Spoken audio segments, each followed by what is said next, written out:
Hello, hello. Hello and good evening. On behalf of our director, Susan Weber, I welcome you to the BART Graduate Center. Can you hear me?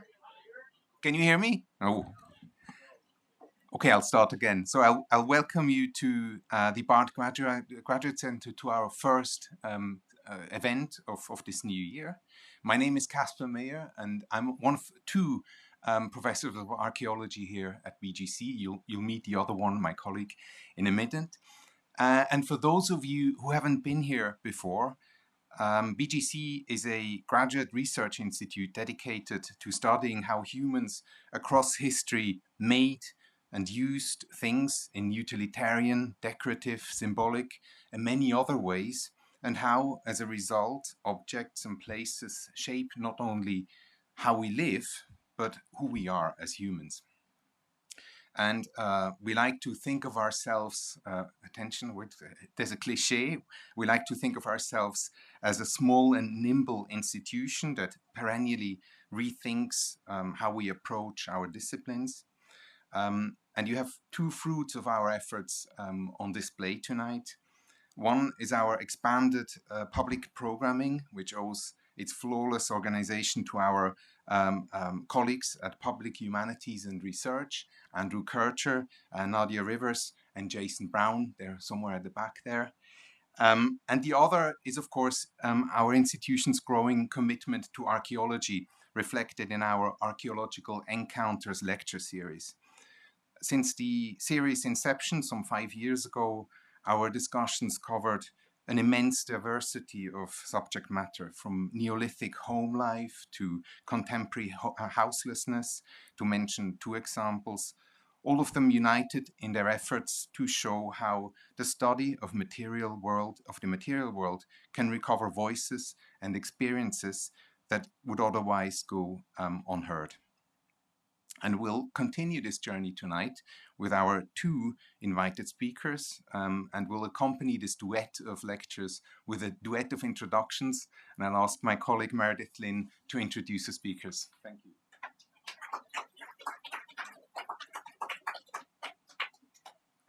Thank you so much, Casper. Tonight, we are pleased to welcome two archaeologists, Dr. Nicholas Laluk and Dr. Davina, to speak to us about some of their innovative and important archaeological investigations. As you will hear, the research expands archaeological methods and utilizes tools other than the typical trowels and shovels, although they sometimes use those too. Doctors Laluk and Tubears bring their own values and experiences as Indigenous scholars to their work. Their research is helping to decolonize archaeology and to make it a field that regularly collaborates with local communities, respects their values, and better serves their needs in order to build a more just and equitable future. An essential first step in ethical decolonizing archaeology is to acknowledge the difficult and multi-layered histories embedded in places. And that is why at BGC we often begin our programs with a reminder that where we are gathered right now is within the unceded territory of the Indigenous Lenni Lenape, a place that remains their ancestral homeland despite colonization and is the home of many Indigenous people today. We are also just around the corner from the site of Seneca Village, a successful 19th century community founded by African Americans, some who had been formerly enslaved in New York, that the city dispossessed and disbanded for the construction of Central Park. Tonight, Drs. Laluk and Tubears will share their nuanced examinations of two other places with complicated histories, the Teddy Roosevelt and Old Layup Federal Indian Boarding Schools. I will introduce Dr. Laluk, who will speak first. Then Casper will come back up and introduce Dr. Tubears, who will speak. And then both speakers will engage each other and the audience in conversation. So please have your questions ready for that last part. And now I have the pleasure of introducing our first speaker, Dr. Nick Laluk, who is an assistant professor in the Department of Anthropology at the University of California, Berkeley. He received his PhD from the University of Arizona and was a postdoc at Brown's Center for Race and Ethnicity in the Americas. He is a member of the White Mountain Apache Tribe, and has worked for the U.S. Forest Service as a tribal liaison archaeologist and for his own tribe as a deputy historic preservation officer.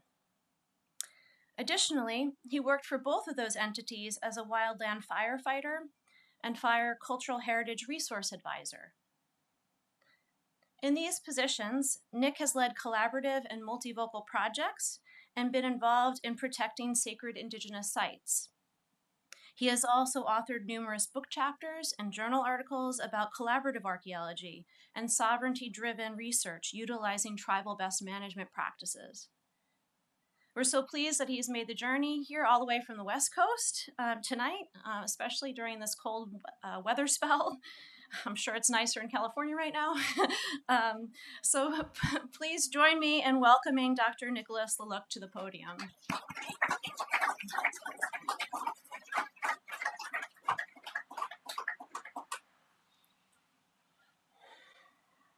Great. Well,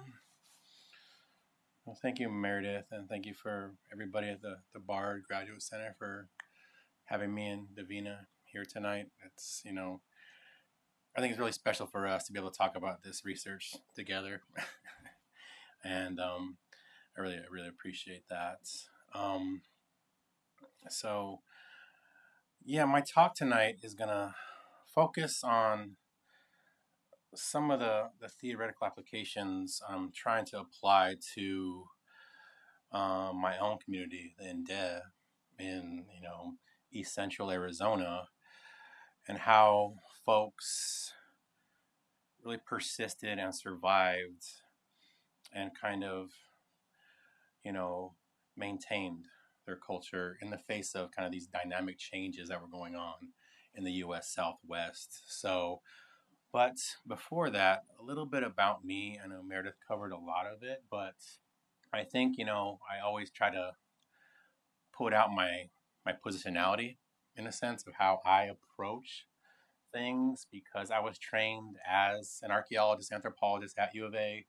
And like I said the other night, a lot of you weren't here, but it's based on a lot of kind of objective, scientific, kind of processual archaeology, which I found it really hard to navigate sometimes. And so for me, I recognize myself as kind of an archaeologist, kind of question mark sometimes, because I don't know that's what I do. Maybe I do sociocultural, maybe I combine them, maybe I'm an applied anthropologist. I don't know. I'm trying to figure that out. But anyway, I try to apply indigenous knowledge, place, and sovereignty-driven research, and social justice even to my own research. And that's kind of where my head is at kind of all the time right now. So a brief introduction in terms of how I'm thinking about myself. So I'm going to get right into it. So TR School. We call it TR School for short, Theodore Roosevelt Boarding School, but established in 1870, does have the roots in this kind of military-minded, understanding of, pacifying and kind of watching over indigenous groups in the Southwest. So it was, General Crook was there, Cherokee Apache were there as prisoners of war a number of years ago after this. And so, Geronimo, those folks. And so it's a place of, to us at least now, of ongoing subjugation in a lot of ways. But it kind of tried to fit this model of, taking children from families as the best way to, really kind of pacify, and really put that settler colonial mentality into play in terms of how, what folks really wanted to civilize indigenous folks over time, right? And so students were really kind of frequently taken away against their will. And so that's one thing we kind of found within this project as well too. I mean, we have this, I didn't bring it with me, but we just came up with the transcripts, and it's something like 500 pages of just, these amazing stories of just, folks and their struggles. And so my talk tonight is it's going to focus on that a little bit more. I mean, and I can switch gears later, but we really got kind of this diverse dichotomy in terms of, looking at the horror and kind of the trauma of boarding school experiences. But at the same time, a lot of the folks did talk about kind of the positive stuff that went on too. So if that's something you guys want to talk about after this, I'm really happy to as well too. A little more history. 1923, so Fort Apache was turned over to the tribe to be turned into a boarding school. And so, of course, like I just mentioned before, it was about control and colonization. But initially, it wasn't for Apache students. In 1923, the enrollment was 250 Ndee, or Navajo and Hopi children, kind of replaced kind of the barracks and kind of listed men's kind of, the magazines and kind of everything that was used by the military during that time. The students came in and took those over, which is an interesting kind of story about place and place making, right? So after this, in the 30s, it was used as a trachoma center to refine treatments for eye diseases as well too. And so after this, they kind of let more students in. Eventually, the Apaches, Havasupai, Wallapai, Maricopa, Mojave, Pima, Yavapai, and other tribes kind of were all kind of brought to Fort Apache in various numbers at different years, but it kind of opened up more beyond kind of the Ndee and Hopi kind of initial student population. So here's a horrible photo. I tried to historical period photo of Fort Apache, kind of overview bird's eye, but I tried to play with the resolution. But so this is White Mountain, where I'm from. Fort Apache is kind of basically all these buildings right here. The river kind of flows kind of through here, pretty much on this side. So you can see kind of flagpole in the middle and kind of older buildings. And I think this was from like the 1870s. Initial kind of photo of some of the first students showing up as well too, but kind of the basic kind of, what you would think about boarding school, kind of when you're stripped from your families and showing up, kind of uniforms, right, and cutting hair, those types of things were very much ongoing when you first got there to boarding school. And a lot of the students actually talked about, the survivors, talked about kind of this whole kind of mechanism where they really want to run away sometimes. And they're usually chased down by the U.S. Indian Service in like black trucks just like this. And so I put this up here because, a lot of students weren't happy there, even though it was, different tribes associated at the boarding school, but it was put in White Mountain. So it was dominantly over time was, Apache students, but they still tried to run away and get home because they weren't happy there. And here's a very, very early photo, and the resolution is horrible, so bear with me. But so there's some of the older girls and some of the younger girls kind of sitting under the kind of planted kind of, I don't know if it's an orchard, but a kind of this long, these trees aren't there anymore, but this long area of planted trees within kind of the parade ground of Fort Apache or TR school. Here's a later photo of one of the maidens, the mistresses they call them, who took care of the little kids within the girls and boys dorms. And this, I believe this one is from the 40s or 50s. But kind of this, so the school actually lasted for a number of years. So from the 20s up into the 70s, then it was kind of giving back to the tribes, more of kind of a middle school for 7th and 8th graders. So that's pretty much the history. But a little bit about why I wanted to do this project. You hear these stories growing up a lot of times of abuse and trauma. Finally telling more of an Ndee experience about kind of the past and how that bears on the present in so many ways. So how, looking beyond what people think about Apache people in terms of like Fort Apache, raiding warriors from the 1800s, or even Geronimo, right? These prominent chiefs back in the day. That's where they all get relegated to that somehow. These stereotypes that we have to kind of counter some way as archaeologists, I think. And so for me, telling a story from, folks who kind of survived the boarding school experience is really powerful. And so, but, many early attendees have passed. And so we started this project, and a lot of folks in the 20s and 30s, of course, are no longer with us. And so we had to talk to other folks who were still surviving beyond that. A loss of records. I'll talk about this in a minute.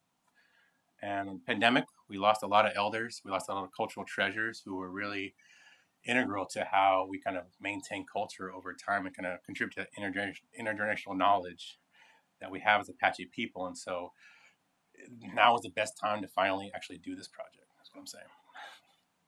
It's very personal. My mom passed away maybe a year and a half, 2 years ago now. And she attended the TR school, and she would always give glimpses of, growing up about, she'd tell a little bit stories and she'd cut it off.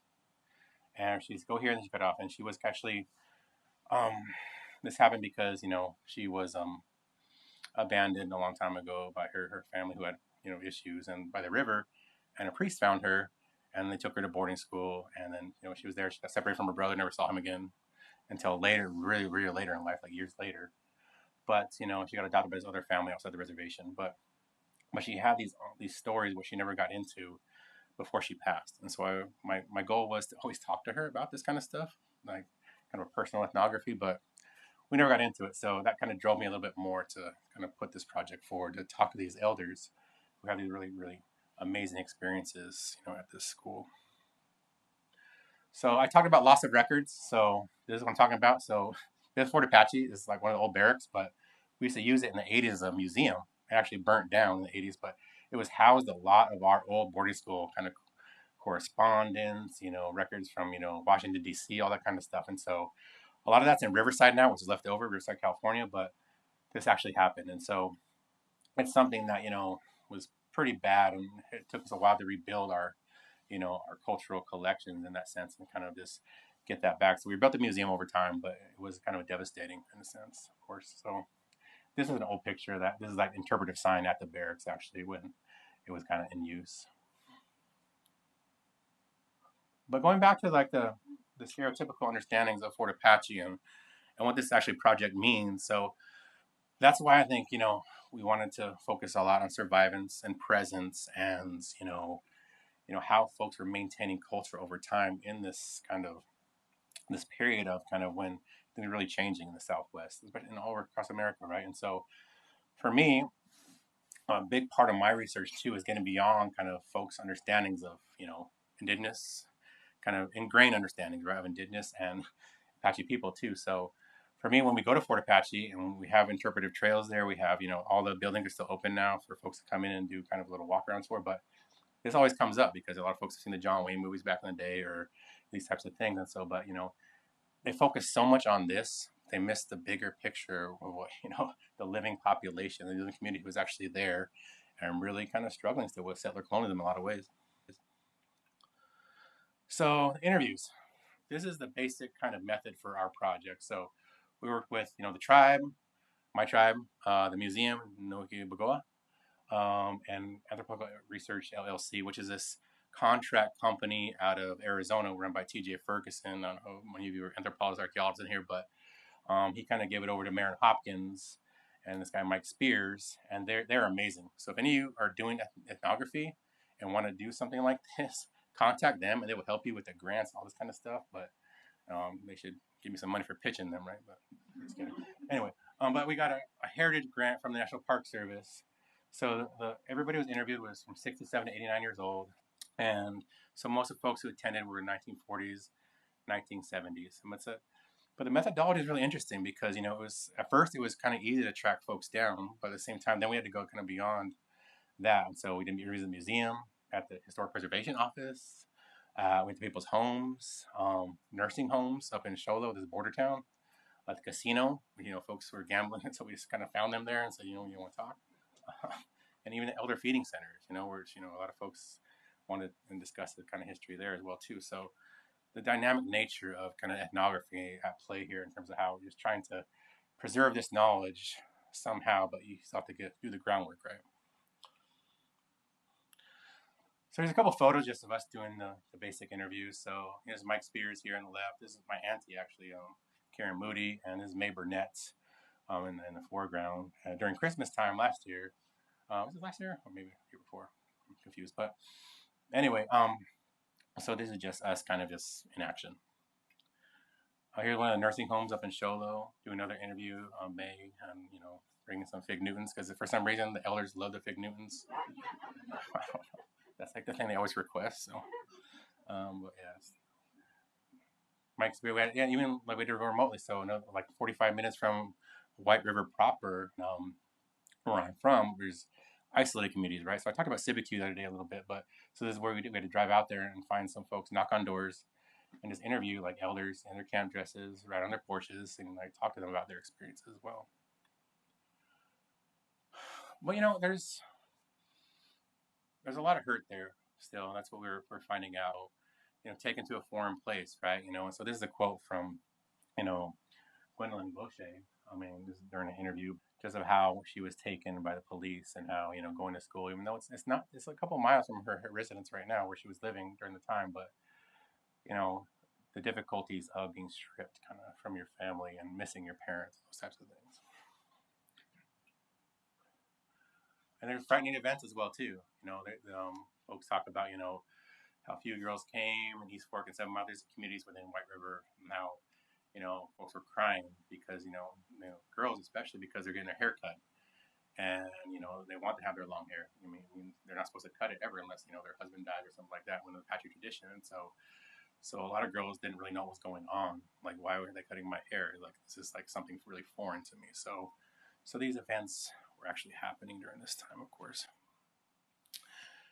And even, the deeper kind of stuff were, the physical abuse. So this is an interview done at Tribal Store Preservation Office this past summer, and he's showing us how big the paddle was that he used to get hit with all the time because he spoke Apache.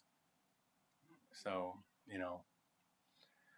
so I think this ties back in, folks, what I'm going to get into next in terms of how I'm applying, how folks are renegotiating these kind of experiences at the school to maintain their own identity in the face of, this encroachment of kind of the settler colonial mentality. So Survivance, it's a term developed by Anishinaabe scholar Gerald Bisner.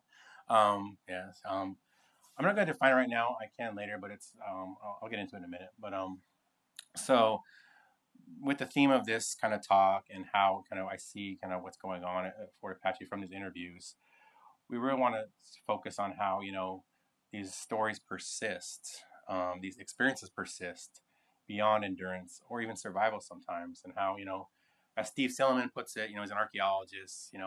People in the past may not have intended either to explicitly change or remain the same. Instead, they may have sought simply, although never easily, to persist. And so I think that was going on quite a bit. I know these are little kids a lot of times, but it's really powerful the way, they were renegotiating their landscape to fit kind of the way they grew up, their traditional knowledge, their intergenerational knowledge, to kind of allow themselves to kind of exist within this kind of bounded area of a field school, boarding school. And so recently, Panich and Schneider have wrote this book kind of about persistence, about kind of indigenous communities. They did a couple examples of folks across North America, but they have some really good quotes about, persistence and how, we've got to go against certain dominant assumptions of indigenous culture and history. There's how do you counter these kinds of stuff? And so how does the discipline of archaeology and dominant society kind of always question these kinds of things about indigenous identity and culture, but really not really get into how natives were kind of always there in the landscape in really interesting and kind of dynamic ways. And so, Silliman also discusses kind of, folks, and I think this is a really interesting quote, how folks were kind of utilizing survivance, but they were kind of sometimes changing in order to remain the same. So we see this, right, at the boarding school experience, where folks were maybe, getting haircuts, or maybe, having to go to, church, or, having to eat something different, or not even sleeping in a wickiup anymore, which is a traditional kind of, dwelling of Apache folks. And then, but doing that at the same time, kind of actively residing in their own way in culture, which I think is really kind of powerful. And so I asked the question, what ways were Ndee youth selectively and forcibly made to change, but still allowing their own learned culture to persist? And so I think, Silliman's, he's an archaeologist. How many of you know Silliman here? All right, it's not that many, sorry. But I don't want this talk to be too theoretical, but he does use this he's a historical period archaeologist, but he uses this kind of really useful framework called practical politics and active residency. So, this concept of politics kind of broadens the scope of kind of everyday practices. And I think that's what we try to find when we're doing this types of research, these lived experiences of individuals at former places of subjugation, like, Fort Apache, TR school, and kind of really try to highlight what was really going on in kind of the indigenous eyes. And so but he utilizes practical politics in this area to kind of acts of residence as equally important as acts of resistance. And so I'm going to embrace residence here. So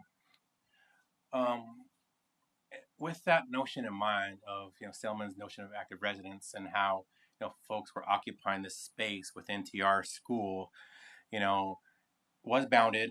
There was knowledge going on that was kind of transferred beyond, among, the Apache youth. But how were these beliefs traditionally and these practices maintained over time that kind of remained there while, there was this ongoing push to really, get rid of the Indian, save the man, right, mentality. So an example I have of that is, so I tie active residency, persistence, and survivance all together because for me it makes sense. And so, we can talk about it when I get up here in the chair, but for us as Apaches, one of the most powerful ways we kind of socially bond today is on this ceremony called Not Yes. It's a sunrise dance for young women who come of age, or turning into women. And so, but during this ceremony, it's so powerful because the women kind of embody White Painted Woman, who is our main deity, who gave us kind of original medicine and kind of just, but during this time, the women actually become a god. They're able to heal.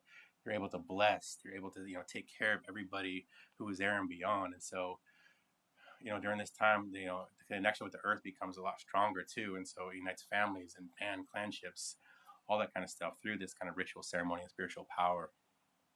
So this is one of our kind of illustrations of kind of our origin stories of White Painted Woman and, the water and kind of bringing up, a young boy or girl. Can't really see it too well, but there's dawn dancers over here, and all this kind of embodies kind of what we have is that we're kind of spiritually, culturally, and physically important at White Mountain. And so on the left over there is actually a real sunrise dance of a woman being painted by one of the dawn dancers during this time. So really intricate and powerful ceremony going on since time immemorial for us. Now, I'll get to how that ties into the lecture in a minute.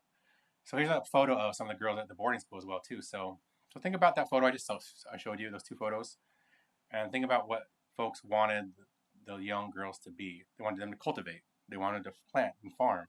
They cut their hair. They wanted to dress up in these, outfits. And so stripping culture away in that sense. But at the same time, girls knew what it takes to maintain culture. And when a girl starts menstruating, how that is so important. So they got to take it beyond themselves there's no adults there who understand this because they're all kind of folks kind of monitoring them, trying to get the language, the culture out of them. And so the girls are trying to maintain this in some way. So this is actually from the dance I co-sponsored. I just wanted to show you this because look at their faces. Look how they're embodied by, a deity during this time. So this is her partner right here on my right, but they have to dance together. But you see the pollen, the eagle feathers, and kind of just the vision of how they're looking toward and focusing so much on this area where you're not supposed to look at certain things, but kind of keep this kind of mindset straightforward. And so, but I want you to show it because I think this photo is really powerful of what this ceremony actually means to Ndee people. And it's something that kind of grounds us and makes us go on in a lot of ways and kind of puts us together as a community. So from that, we were talking to a woman, Ann Skidmore, and she talked about, talking to her mother and asking her, okay, so the ceremony is so important. So what did you girls actually do when, a girl entered womanhood? So she, talked about this, how they would play, a Not Yes. They would, actually even do a massage, which is a part of the Not Yes. And it's before and after before and in the middle of actually the actual ceremony. But so playing sunrise dance, I think, is a powerful form of Ndee active residency because folks were negotiating, this, restricted area, but at the same time they were surviving because they had this ongoing cultural knowledge over time that was imbued by them through White Painted Woman. And so a very powerful way, like young girls were doing this. And so these connections were there. And this really does drive kind of community well-being as well too, because these girls understood that, okay, when that happens, there's no adults here, so we have to kind of do this ourselves, because that does, when this ceremony happens, it's always kind of considered the rebirth of the world as well too. And so community well-being is actually always kind of in our mindset. And so here's a picture of kind of a young girl getting an actual massage. And so what a massage actually is one of the co-sponsors is actually molding a girl into White Painted Woman to get her ready, so making her into White Painted Woman during this time. So there's these various ways you have to, place your hands and touch a young girl and so this is my co-sponsor here doing this. But imagine young girls, who are having their hair cut and having to dress up, in the non-traditional clothes, and finding a place to do this with a young girl who came into womanhood, right? So I think that's really kind of speaks to how knowledge always persists in the face of this horrible stuff that was going on at Fort Apache sometimes. And so cultural destruction was there. But young girls kind of maintain their own spirituality, right? This associated with Mother Earth, and how the understanding of cultural obligations was ingrained so much that they understood, what needs to go on, even though they were, stuck here. And so I think this does hit on these concepts of residence, focus on these possibilities of cultural identity, persistence, and survivance, and how young girls were able to maintain these identities over time for their future children too. And so I think I have one last example on bread making. So aside from not being able to speak the language and outlawing kind of ceremonies, those types of things, and kind of destroying kind of lifeways and food systems in a lot of ways, there was this, movement, I think, some ways to maintain kind of how folks were kind of eating, and how they were kind of maintaining that connection to kind of their own kind of upbringing of what they actually like to kind of consume all the time. And so, when you got to there's a whole discussion within the kind of the booklet we came out with for this project about, folks, getting different kinds of Western foods, like, eggs, bacon, pancakes, whatever, meatloaf, hamburgers. And so it was totally different from the usual Apache diet. But in discussions about, food and those types of things, students talked about, this one Apache boy who worked in the bakery, and he would sometimes give them flour, baking soda, and salt to make bread. And the actual little boys would build little fires, kind of little outskirts of kind of the boundaries of Fort Apache, to make bread in certain areas in the school grounds and beyond. And so, I think this actually speaks to cultural persistence and survivance in various ways. How a little boy knew that folks didn't really want this kind of foreign food sometimes, and they would kind of just go take it down themselves to build an area and go out there and kind of hand them some kind of stuff to continue to make bread. And so that's really kind of, I think, contributes to survivance and this whole idea of persistence, because the stuff was not permitted during this time.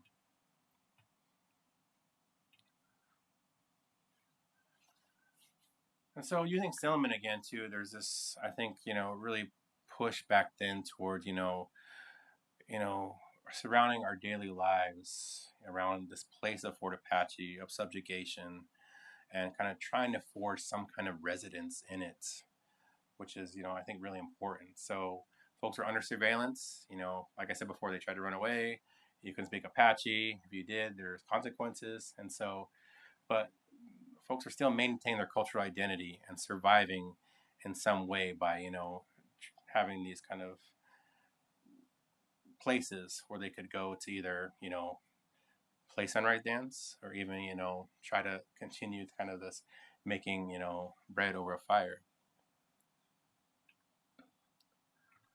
And so that's my whole point here, I guess, is, beyond kind of the dress and haircuts and new diets, and, there as a response there that really made sense in a lot of these Apache youth eyes, of kind of that really forms this acts of resistance as really important as kind of acts of residence, and how folks were little kids. I mean, they're little kids.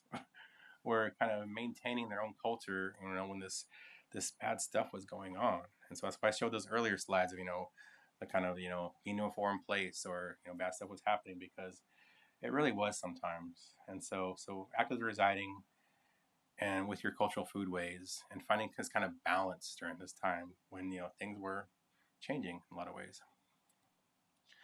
And so this is actually one of the wire bread grills, historical period wire bread grill we kind of came across around Fort Apache. So that possibly one of the, young youth might have used. I mean, I'm saying they used it, but it's similar to something they might have used in the past to grill bread back in the day. So, conclusion for this, and I think this gives a little glimpse into how, at least Apache youth were trying to, maintain their culture and survive in the kind of the face of, the military being there first of all, and then changing over to all those other folks coming in and trying to change their culture. And kind of just the experiences are very much there. And so I'm only touching on a couple of them. I mean, there's various more I can talk about. I have slides after this as well too about some of the boys.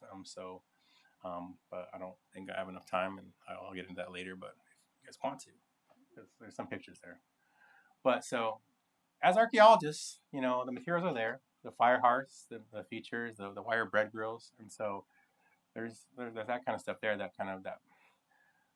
was a question the other night, the other stuff that constitutes place, right? And so I think some of the items that are material kind of can show this, in terms of what is left on the landscape, rather than just being a topographical feature or, something like a river or a mountain. But there's other places that kind of bring this kind of knowledge forward as well too, for a lot of folks who survived this school.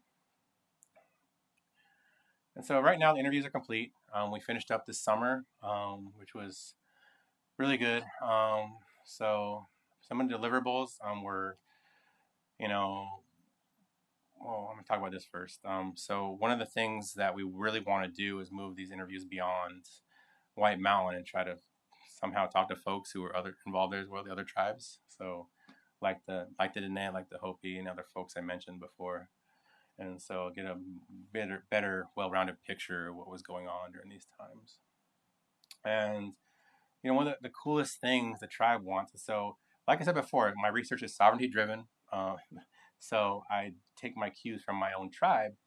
And so what the museum actually wants and the tribe wants is a children's book to come out. So using an Apache artist, all on Apache, some of these stories and, what was actually going on to counter that other narrative I talked about earlier about, the kind of stereotypical understandings of what folks kind of put out there in the past about what actually happened at Fort Apache and TR school, and actually what you actually know about Apache folks. So it's a really cool thing. And a community pamphlet. This is the latest thing we came out with, and this is what the museum wanted to actually have at Fort Apache. And it's pretty cool. I brought a copy. I don't know if I can pass it around and show you all, but it's this little tiny booklet. But it's what we did is we put a theme in there. We just loaded it with quotes, and so you get this kind of experience from all different arenas of Apache folks and what they went through at Fort Apache. So getting beyond decolonizing in a sense, right? So going back to that. So I think it was really kind of a great project. And so this is the cover of the little pamphlet. But like I said before, so there's other components there. So it's just a glimpse. But like there's other things that were going on there. So the positive stuff. So there's an elder who's talking about he loved being at Fort Apache because he got to play baseball and sports. And so his old picture he had here, and he actually putting himself out there in the bottom somewhere. He said, "I was the most handsome one on the team." But yeah, so really important to the community, just trying to give back and do what's best for them, what they want. And so, but I'll leave it at that for now.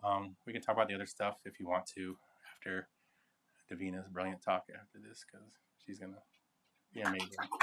Thank you. Thank you, Nick, for this very good link at the end towards deliverables and other projects that might be comparable. So I'll move on to introduce Davina. I now have the pleasure to have our second speaker. Davina is a presidential postdoctoral fellow at Arizona State University in the School of Human Evolution and Social Change. And she actually received her PhD relatively recently in 2019 from the University of Indiana. But her academic work is really only the latest chapter of a much longer history in archaeology. Before resuming graduate studies, she worked for 14 years in the Navajo Nation Archaeology Department as a program manager and a tribal archaeologist. And even before finishing her PhD, Davina Two Bears published very widely on her work on Navajo experiences in and beyond the reservation through the lens of contemporary archaeology. In journals, for instance, the Archaeological Papers of the American Anthropological Association, and more recently in Kiva, the Journal of Southwestern Anthropology and History. And in the current research she will be talking about tonight on the Old Loop Boarding School, she is drawing not only on her identity as a Ndee scholar from Bird Springs, Arizona, but also, as we will see, on family history. Davina, please.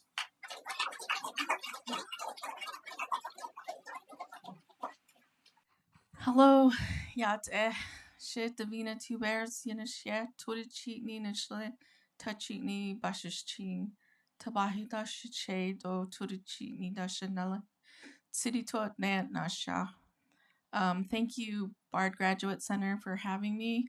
My clan is Bitterwater. I'm born for red running into the water.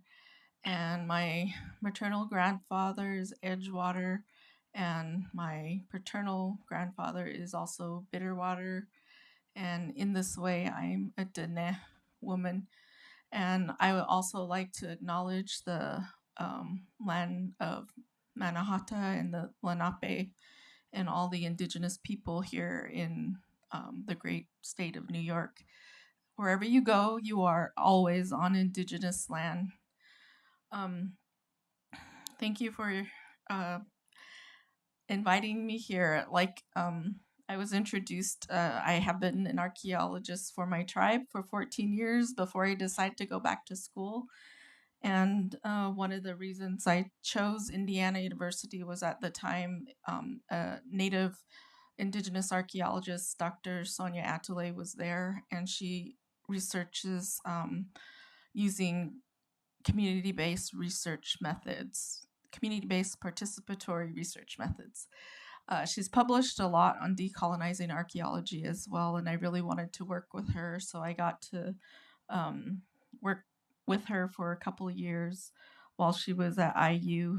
And I wanted to go back to school because as a tribal archaeologist, a lot of the work that I did was really cultural resource management. It was fast, and you didn't have time to really study in depthly the sites that we were encountering because it was a work that we did prior to development. So you may or may not know that a lot of people on the Navajo reservation, like a third of the people, still don't have running water and electricity. So we're constantly trying to get those services to people, but it doesn't allow for a type of archaeology where you can really learn about the past in a meaningful way. I decided to focus on the Old Loop Boarding School because of my grandparents. They both went to school there in the early 20th century, and they used to tell me stories about this place. My story that my grandmother shared was that she used to take care of my grandfather because he was small for his age, and she thought he was younger than her and also related to her. And it's really important that you realize a lot of these kids, when they were taken from their homes, like Nick said, it was forcefully done. And my grandmother was hiding from the police, and they would collect kids from their homes, and she was hiding underneath a pile of sheepskins in the hogan, which is a round dwelling made of earth and wood. And one of her relatives told the police that she was hiding. So they threatened her father and told him, if you don't take her to school, she was only 5 years old, and you're going to go to jail. So that's why she had to go to Laluk boarding school. And my grandfather's story, he used to tell me, was that he got a pop gun or a toy gun for Christmas. And he refashioned it into a real gun because they, as part of their education, it was a vocational education. They were certainly not being taught to be lawyers, scientists, engineers.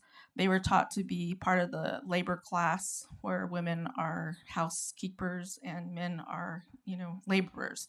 So they were teaching them like blacksmithing. So he refashioned that gun into a real gun, and him and his friends would go hunting. And this is a common story at other boarding schools because children were not getting enough to eat and they were always hungry.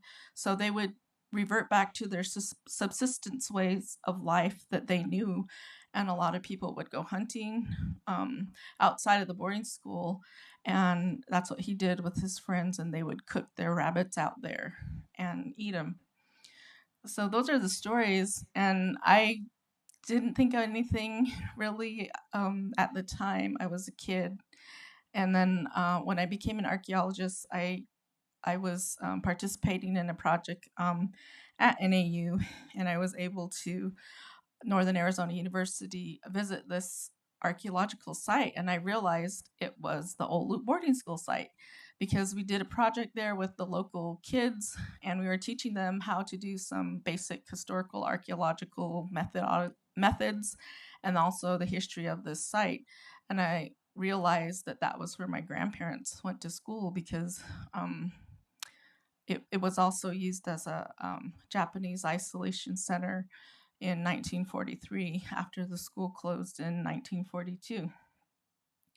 But anyway, just like Nick, I'm also very much into decolonizing research methods and the focus on survivance of how children kept their culture and who they are, their identity as Indigenous people, how they kept that going, and those stories. That's part of decolonizing. You're centering on the Indigenous voice, and you're looking at these stories in history that are not covered, and if they are, they're inadequately covered, inadequately, usually by a non-native person. So Indigenous methods is centering that Indigenous voice and telling and sharing these stories that aren't heard of.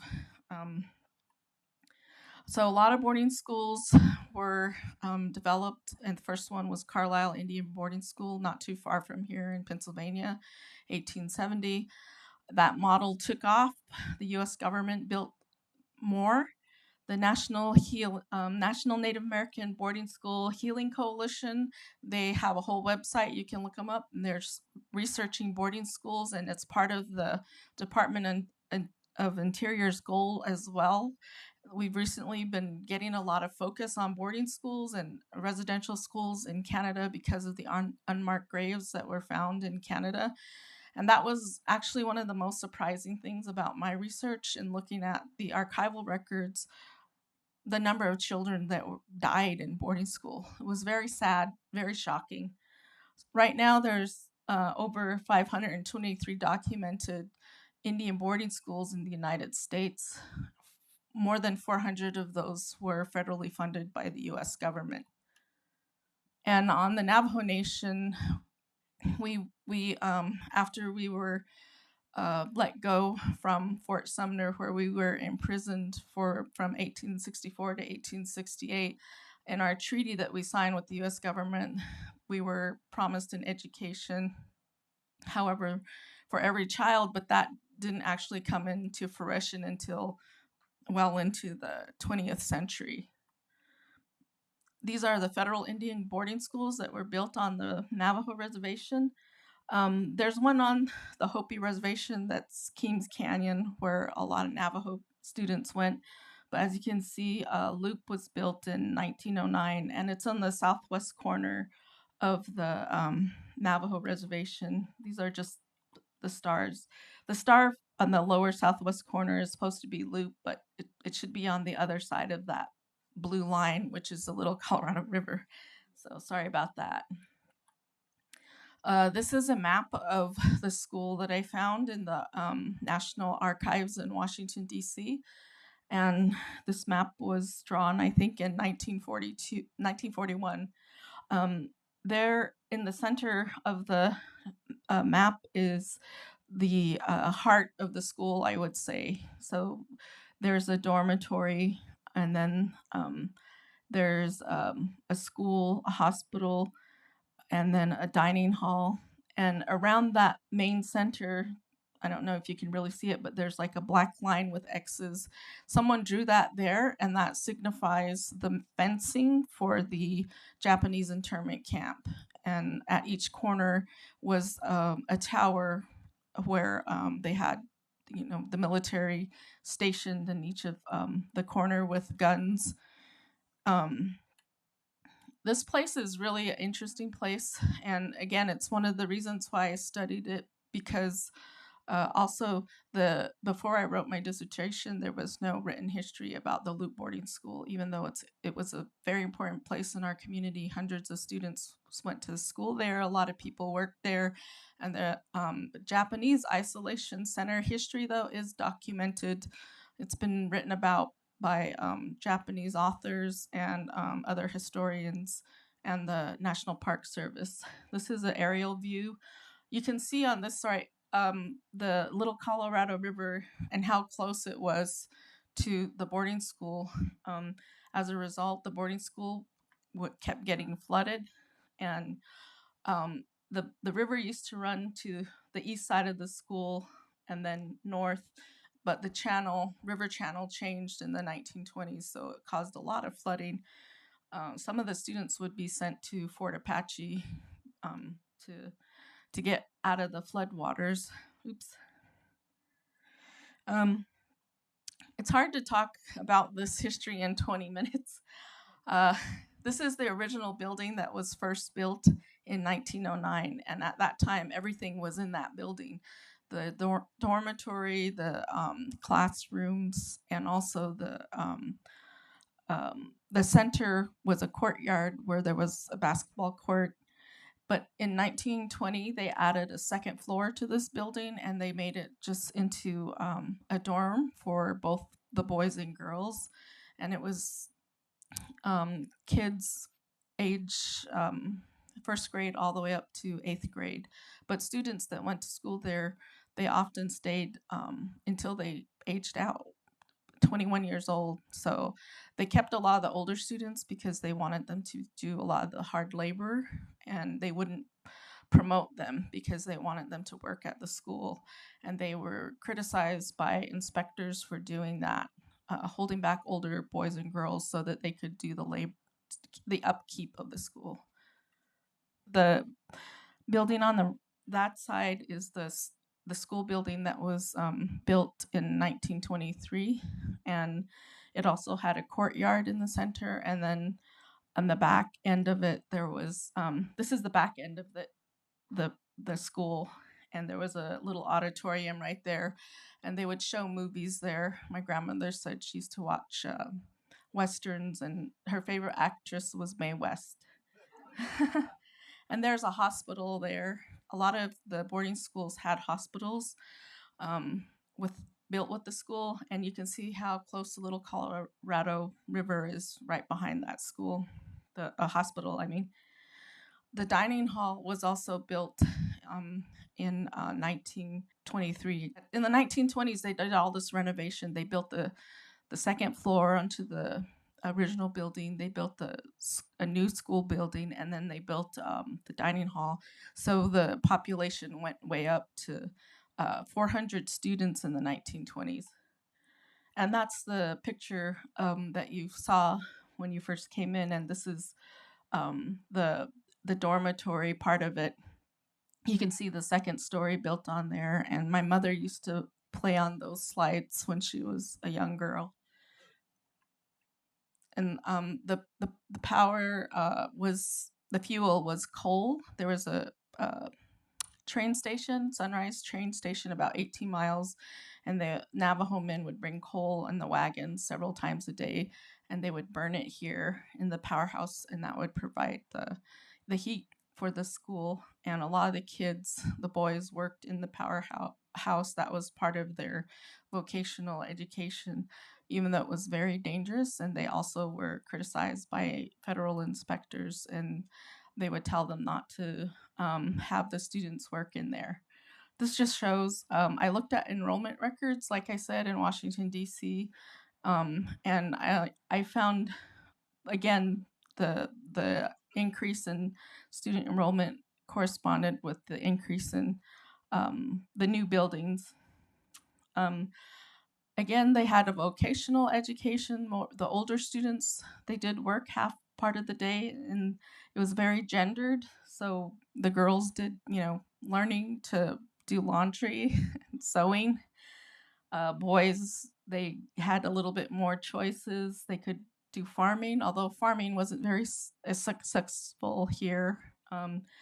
I found my grandmother's name in the archival records in Washington, D.C., and she was, like she said, taken when she was 5 years old, September 1st, 1925. And they couldn't go home for 9 months out of the year.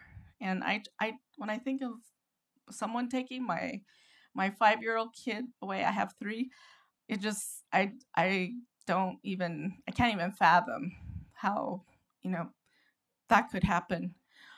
This is a picture of the Osli Navajos. We have 6 sacred mountains, 4 main ones, and this is very prominent in the West. You can see from the boarding school, and the Federal Indian Boarding School, part of the way the kids, I think, they connected to their culture and identity was that their school at least was within the reservation, so their families could visit them. They were allowed to visit, but they couldn't take their kids.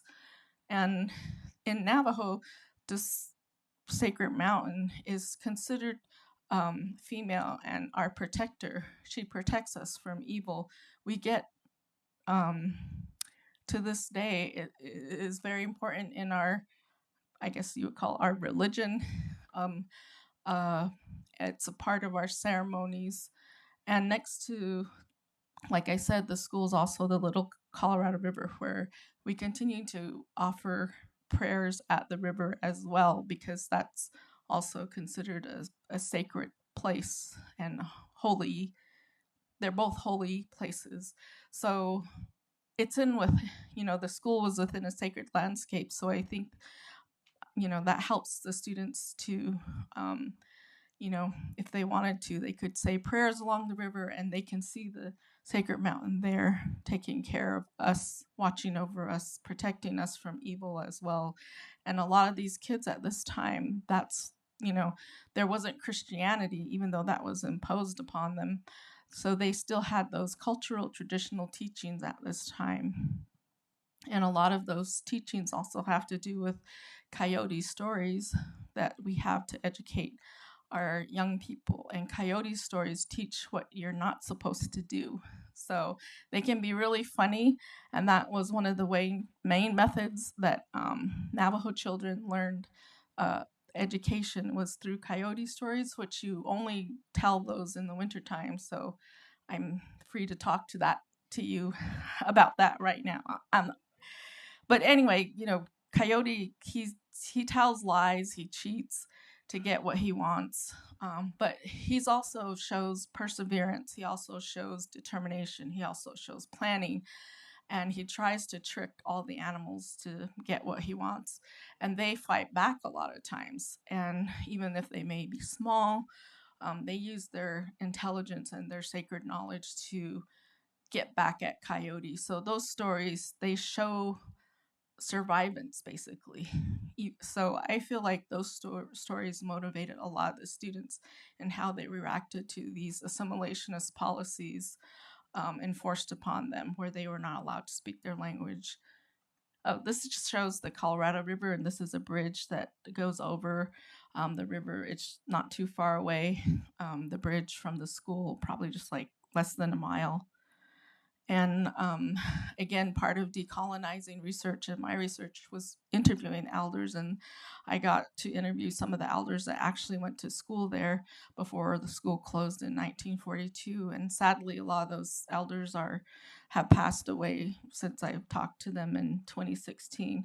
And Alex Riggs, he's a leader in the Loop community. He was on the Navajo Nation Council, and he told me that in his Navajo Nation Council position, he had to make sure that he visited other boarding schools, and like there's a Riverside, California boarding school, and he would check on the Navajo students there. But when he went to Loop, he only went there for 2 years, but then his family took him out because they needed him to herd sheep. But he didn't mind. He didn't really like school. It seemed like he didn't really learn English there. But he said that there was a lot of bullying, and he had to fight the big boys for food because they would take it from the little boys. And one of the older girls used to fight those boys off so that he could have enough to eat. And they're already hungry there, even though they have food for them, it wasn't enough. So this just shows you that continuation of concern, or in Navajo, care for your relatives is what that means. And not only your human relatives, but your non-human relatives and the earth, Mother Earth, and all the living things. That's a very important part of our Navajo culture. You can see continuation of not and with another way that was part of the boarding school, like I said, the children are not allowed to go home, but Hope and Lucinda, they talk about how their grandparents used to come, and they parked far away from the boarding school, and they would bring wagon loads of watermelon, and they would always feed their kids, their granddaughters, mutton, and they would tell them to invite their friends. And when they harvested their cornfields, they would bring the corn and melons and squash to the Old Loop boarding school. So even though they weren't allowed to go home, there was that continuation of grandparents having that relationship with their granddaughters, and that continuation of even though they weren't allowed to leave the boarding school. So those are just some a little bit of stories, again, that I don't really have time to talk too much about it. And like I mentioned, in the school opened in 1909, it closed in 1942 because of the continued flooding, and there was a lot of disease as well. There was, like Nick said, trachoma, which is the eye disease. Oops, sorry. And also there was tuberculosis that they were having a hard time with, not only at the school but in the community. And then also there was a lot of epidemics that would go through the school, like smallpox and measles, and unfortunately students would pass away. Because of the flooding and educational budget cuts in 1942, the school closed, and a lot of the elders that I talked to, they missed school. They didn't understand why they closed their school. They wanted to go back, and they were turned away.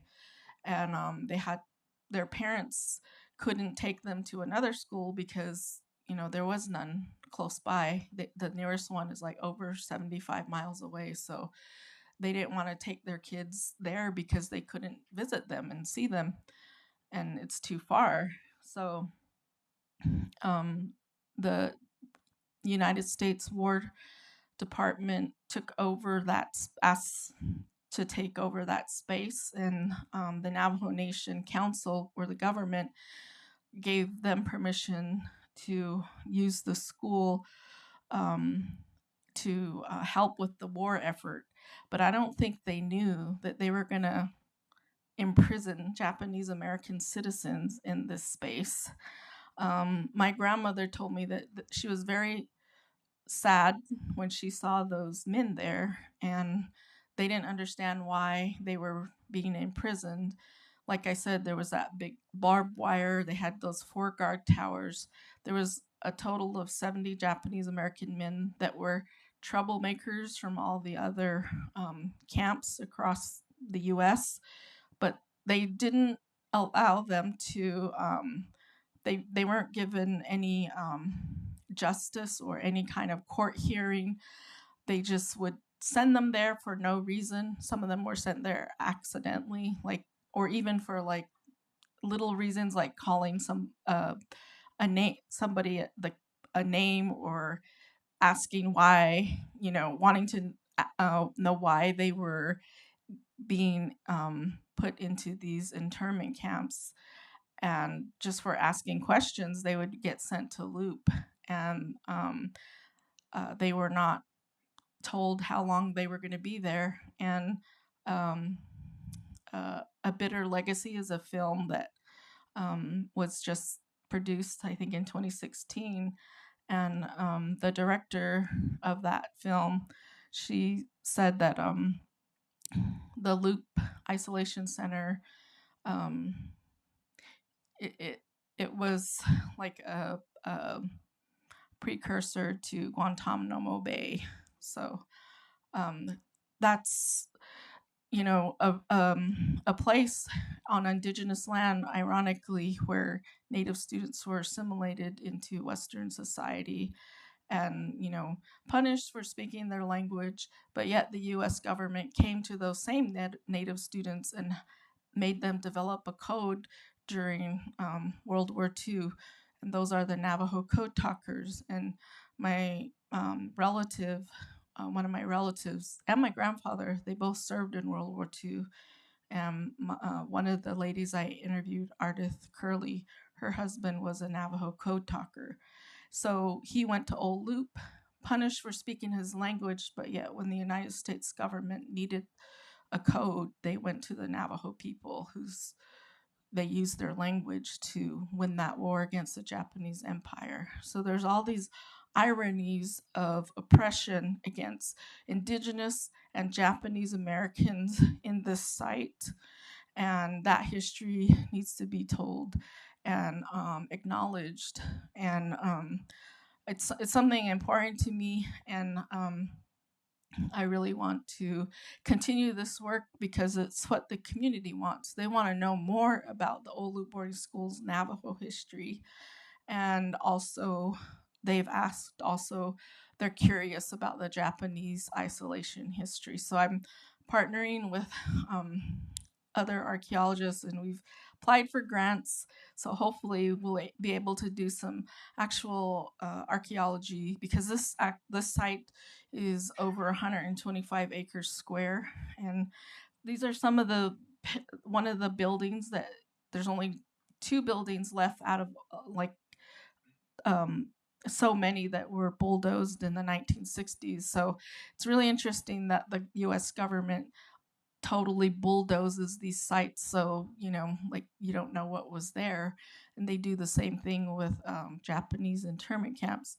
But hopefully, if we get funded, we'll be able to go out here and do collaborative archaeology, documenting the site, getting into the site number, and helping the community learn more about this history that the community is interested in. So these are just pictures of how it looks today. And there was a trading post next to the boarding school as well, the Loop Trading Post. And it closed in the early 1980s. So that's how much it's gone now, totally gone.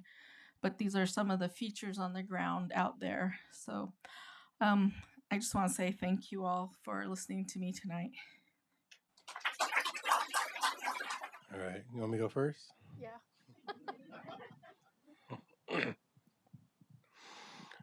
All right, I guess it's off the top of my head.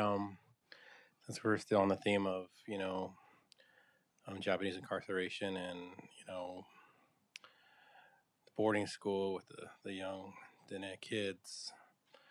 So how do you I know our colleague, Koji, is doing some stuff down in southern Arizona in the Gila River Reservation, and I'm interested in terms of how policy and regulations kind of played out, kind of similar, kind of because the kids got stripped, they got put on a basically like a concentration camp, like reservations were, and how they were not able to do certain things, and I'm wondering when the students left, did a lot of the staff, some of the staff stayed, that they imposed some of those similar things they're imposing on the kids to the Japanese folks who were there, like in terms of like forcing them to cultivate stuff, or forcing folks to do things that might have been foreign to them, like with a lot of the Ndee and Apache folks, we were forced to cultivate a lot of times, but a lot of times we were so mobile, like we didn't, some of us did it but some of us didn't, so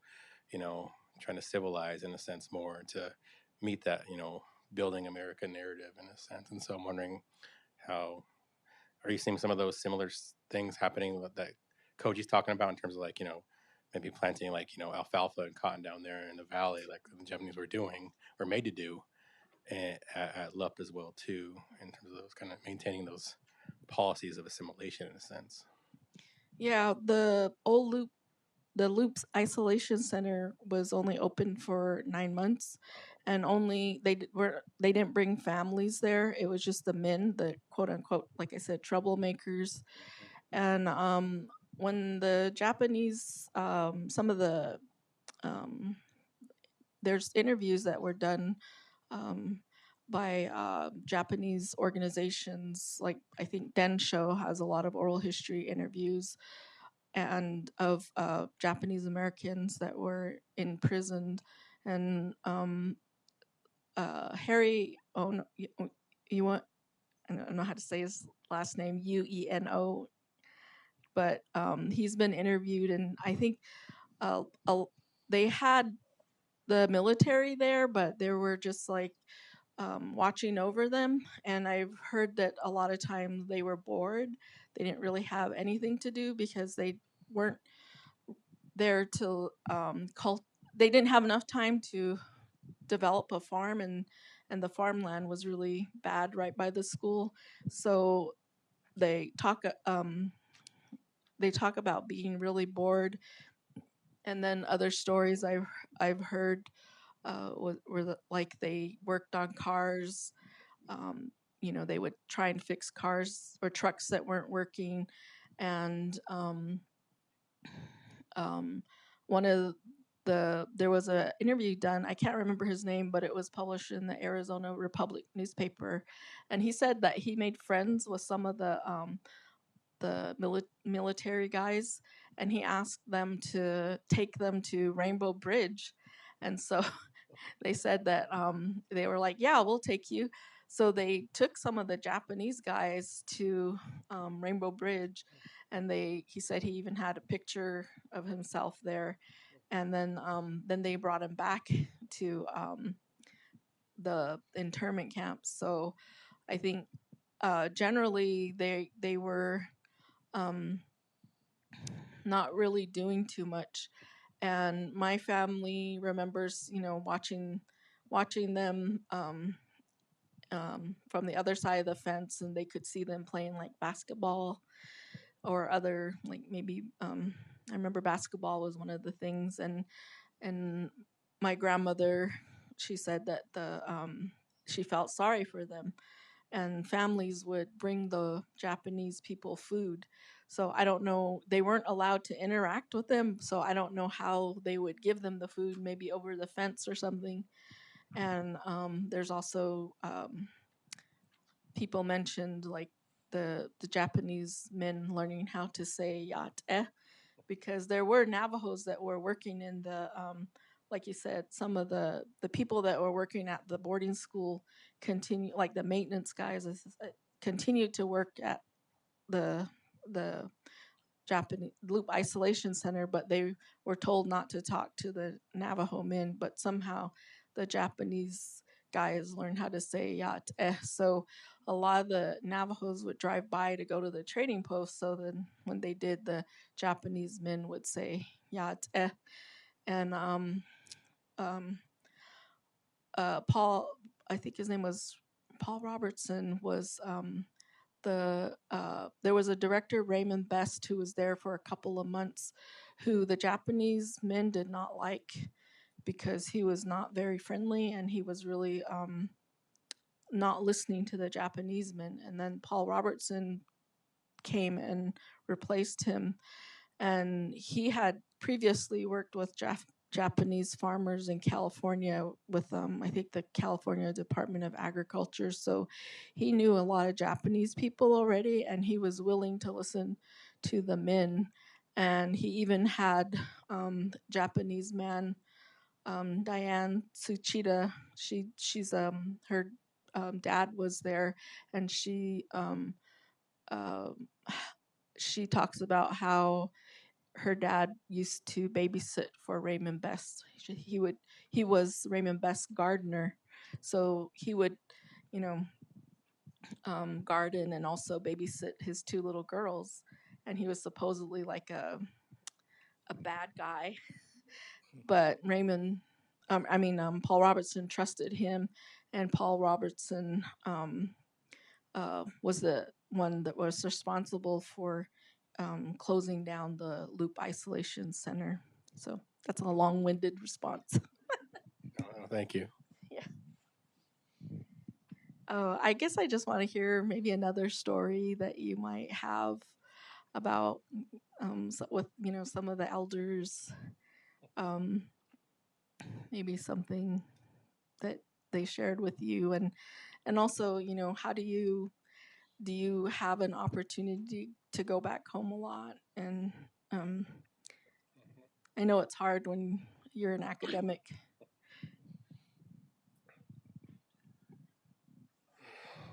Yeah, there's so many stories. Like I said, it's just such a pleasure to do this. I mean, it's hard doing the research sometimes, and as Davina knows, there is the bad stuff, the trauma that's still there, but there's really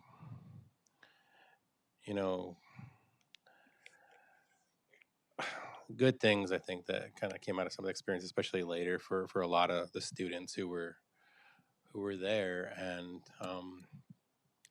one of the things that a lot of students talked about in terms of the positive stuff was some of the dances they had there, and so they were allowed to have dances every now and then. So they really couldn't get dressed up much, but so some of the elder ladies like loved Chubby Checker, and it was really like crushes on him, and Elvis, and so it was just really interesting to hear them talk about these being all shy out there, and the boys wouldn't ask him to dance, but then Chubby Checker came on and they would start dancing. So that was a good experience in terms of like hearing at least there were some things going on there that made the kids happy. And so but yeah, so that's just one of the stories from the other component of this research. We're trying to push forward to is some of that stuff. But yeah, I don't go home too much. I wish I could. I was at Northern Arizona University for a while, not just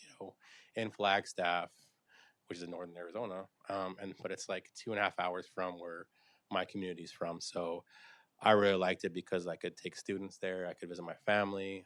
I could do research really easily. But being in the Bay Area in Berkeley, it's a little more difficult. I still got to fly from Oakland or San Fran to Phoenix and then drive 3 hours up to where I'm from. So it's still not bad, but it's not as bad as Providence was. And so, yeah. But at the same time, it was it's still, I don't go back as much as I should. So I try to go back in the winter for like a week and do a little bit of stuff, see my family, and then I go back in the summer for at least a couple weeks just to try to do some research. But it's hard to get away too from Berkeley.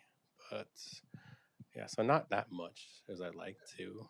Because we have obligations, right? We got to teach, we got to advise, as a lot of you know. So yeah. We have time for just a couple of questions. If I'm right back here, thank you. Hi, thank you so much, both of you, for these wonderful talks. You're building such rich bodies of knowledge, all of these the embodied archives through the people that you're interviewing, through the people that you've known all your lives. My question is if you've thought about or you're thinking about how you can, or the value in turning that body of knowledge into bodies. I mean, they are already a body of evidence, but turning them into bodies of evidence to make demands. Because if we're thinking about this particular place, the Davina, the school that you were talking about, and it's changed from the boarding school into the isolation center. If we're thinking about these two very different histories, but in the same space, we're thinking and looking at the Japanese being given reparations. You know, they were acknowledged the wrongs that were done to them as a people in that historical moment was acknowledged, and not just, you know, through words, but through actual like billions of dollars. So are you guys, or have you thought about turning the that body of knowledge into body of evidence that you can make a similar demand, and I think an even more justified demand, way more justified. Not okay, no, I take that back. I take that back. I stand back from that. But an extremely justified demand for reparation and for repair.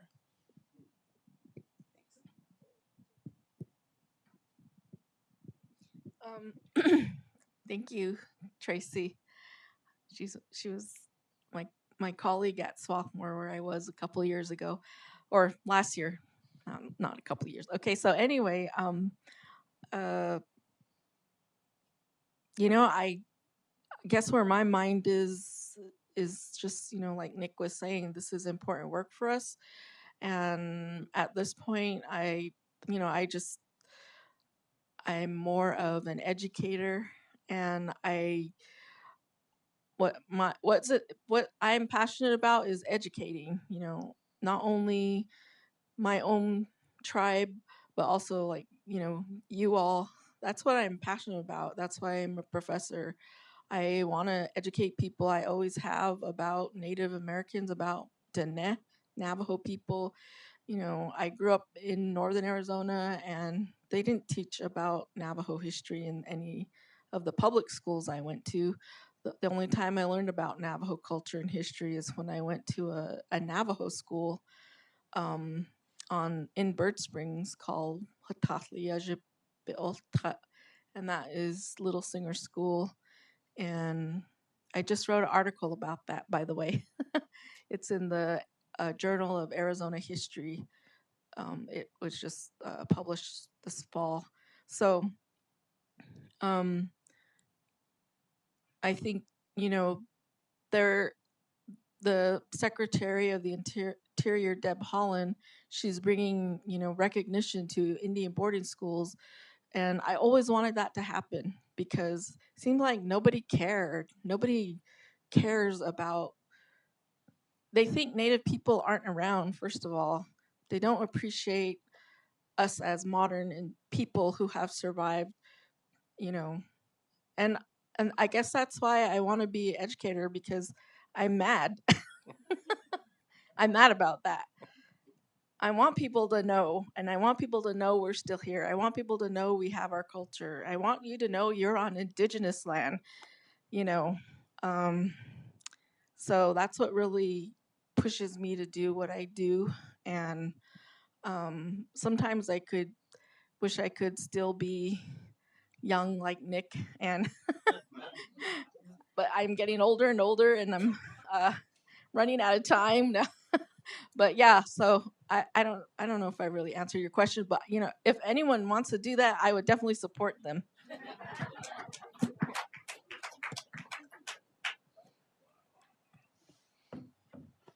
Yeah, that's a huge question, and thank you for it. I mean, right now, I think it's in this political and social world. It's it seems like more reality than it is. I mean, we're trying to push for change all over, but I think there are mechanisms there that still kind of have power that hold a lot of those conversations back when it comes to real time commitment. And this talks across the board to inclusivity, to adding more native hires and universities, those types of things, like, even land acknowledgements we talked about. I mean, how do you, really, you know, really bring native issues to the forefront and kind of make lives better and create those tangible benefits for people rather than doing research sometimes. I talk a lot about social justice. I talk about decolonization, indigenization, environmental justice in my research right now, placemaking, but it's hard. I still get pushback from folks who, because archaeology is still trying to deal with, the legacies of what it was and what it still is, and at the present time, and even for the future. And so, it's hard. I'm a first native hire at anthropology at Berkeley, so there's this, you think no, because Berkeley is so progressive and it's a liberal school, but that's just the way it is. But it's just, so in that sense, we still got a long way to go, I think, in terms of, like,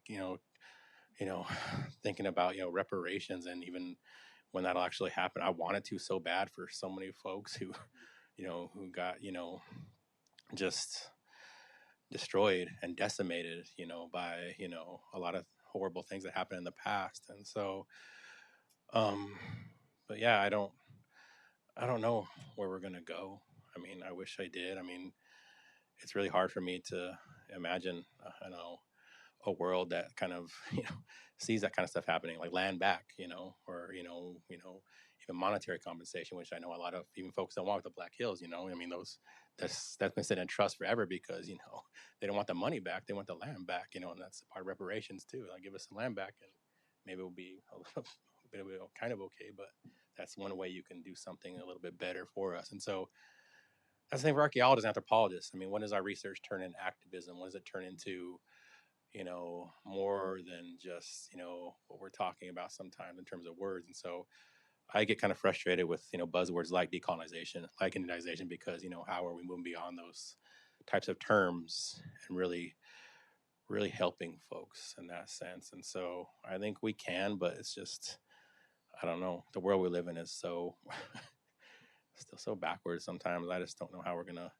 really make those kind of things a reality. And I hope so in the future. I mean, I think I'll be, like you said, I hope I'm young still, but I think I'll be gone before then. So I don't know, but we'll see. But at least, we're trying to counter that narrative. That's the thing with more indigenous scholars in the discipline of archaeology and anthropology. We're really trying to have a voice where it was in the past. I think we were all inspired by Joe Watkins and Sonia Adelaide, before in the 90s and the early 2000s, who were really pushing us to, Linda White-Smith, who you mentioned in your talk, pushing us toward, what we want to do. And so we're still trying to infiltrate the system too, which is really hard, for the native hires and, our discipline across the board, not just Berkeley, it's still really minimal too, in terms of getting these positions and moving up the ladder and creating those positions of power where you have a voice kind of beyond, a voice what is needed, actually. So I don't know, but I think that's a good question. And yeah, I mean, I love thinking about it, but in practice and reality, I don't know. So I hope you'll all stick around and continue the conversation, but for now, please join me in thanking Nick and Davina.